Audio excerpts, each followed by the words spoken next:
पालिका निवडणुकीसाठी ठाकरे बंधूंचा जागा वाटपाचा फॉर्म्युला ठरल्याची माहिती। दोनही पक्ष आपापल्या बालेकिल्ल्यात समान जागा लढवण्याची शक्यता। तर उर्वरित मुंबईत 60-40 जागा वाटप होणार, एका वृत्तसंस्थेचा दावा।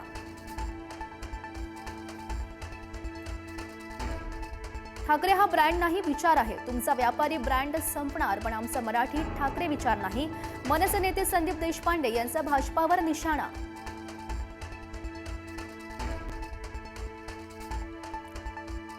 दसऱ्याला शिवतीर्थावर उद्धव ठाकरेंची तोफ ठणाणणार। ठाकरेंच्या शिवसेनेचा दसरा मेळाव्याचा टीझर प्रदर्शित।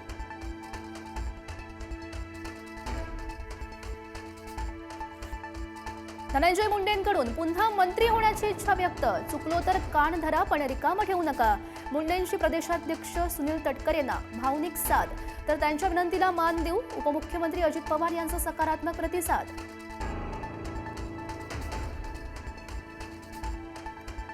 खासदार संजय राऊत यांच्या भांडूपमधील निवासस्थानी पोलीस बंदोबस्त। आनंद दिघे यांच्याबाबत केलेल्या वक्तव्यानंतर सुरक्षेमध्ये वाढ, प्रोटोकॉल व्यतिरिक्त जादा पोलीस तैनात।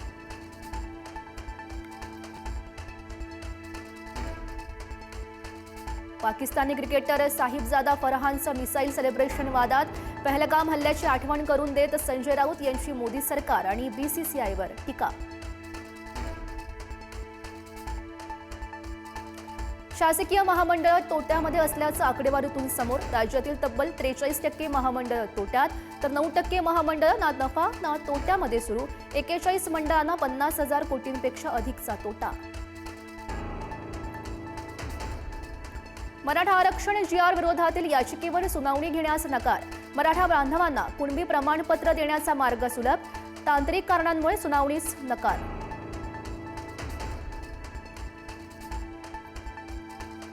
जालन्यामध्ये ओबीसी आंदोलक नवनाथ वाघमारेंची गाडी अज्ञातांनी पेटवली। जरांगे समर्थकांनी गाडी पेटवल्याचा नवनाथ वाघमारेंचा आरोप, गुन्हा दाखल करण्याचीही मागणी।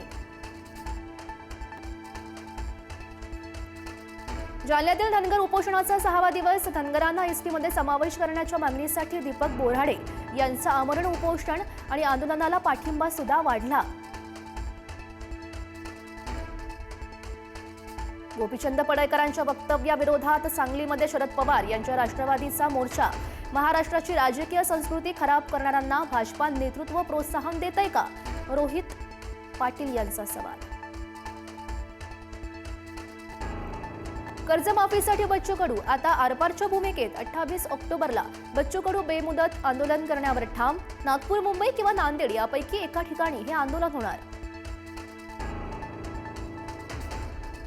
धाराशिवच्या परंडा तालुक्यात 131 नागरिक पुराच्या पाण्यात अडकले। हेलिकॉप्टरच्या सहाय्यानं रेस्क्यू ऑपरेशन, बचाव कार्यासाठी एनडीआरएफची टीम दाखल।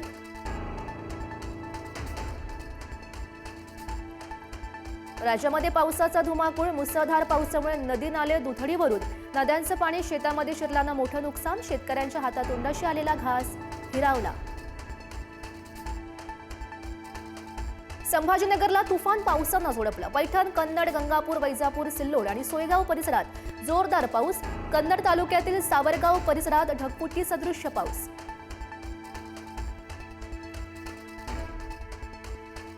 राज्यामध्ये पुढील काही दिवस पावसाचेच राहणार। मुंबईसह उपनगरांनाही आज अलर्ट। काही ठिकाणी तुरळक सरी तर काही ठिकाणी मुसळधार पाऊस पडण्याची शक्यता। ठाण्यातील मेट्रो 4 आणि 4A प्रकल्पावरील मेट्रोची चाचणी पूर्ण। मुख्यमंत्री फडणवीस आणि उपमुख्यमंत्री शिंदे यांच्या उपस्थितीमध्ये चाचणी। वर्षभरात सर्व टप्पे पूर्ण करणार, मुख्यमंत्र्यांचं आश्वासन। नूतनीकरण केलेल्या शिवाजी पार्क जिमखान्याच्या इमारतीचं उद्घाटन। माजी क्रिकेटपटू भारतरत्न सचिन तेंडुलकर यांच्या हस्ते उद्घाटन। राज ठाकरे यांच्यासह मनसे नेते, ठाकरे सेनेचे नेते आणि एमसीए पदाधिकाऱ्यांची हजेरी। कोल्हापुरात भरधाव कारनं महिला आणि शाळकरी मुलाला उडवलं। कोल्हापूरच्या फुलेवाडी बोद्रेनगर रिंग रोडवरची घटना। अपघातात महिला गंभीर जखमी, मुलगा किरकोळ जखमी आणि घटना सीसीटीव्हीमध्ये कैद। बैलपोळा मिरवणुकीमध्ये 2 बैल उधळले। बैलांच्या पायाखाली आल्यानं 2 चिमुकले जखमी। शिरूर तालुक्यातील पिंपळे जगताप गावातली घटना।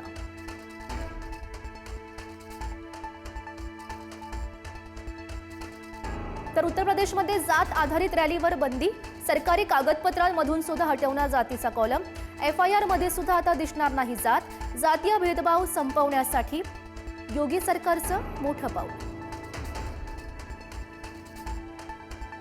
GSTचे नवे दर आजपासून लागू, दैनंदिन गृहोपयोगी वस्तूंपासून दुचाकी, चारचाकी सुद्धा स्वस्त, ग्राहकांना आकर्षित करण्यासाठी विशेष ऑफर.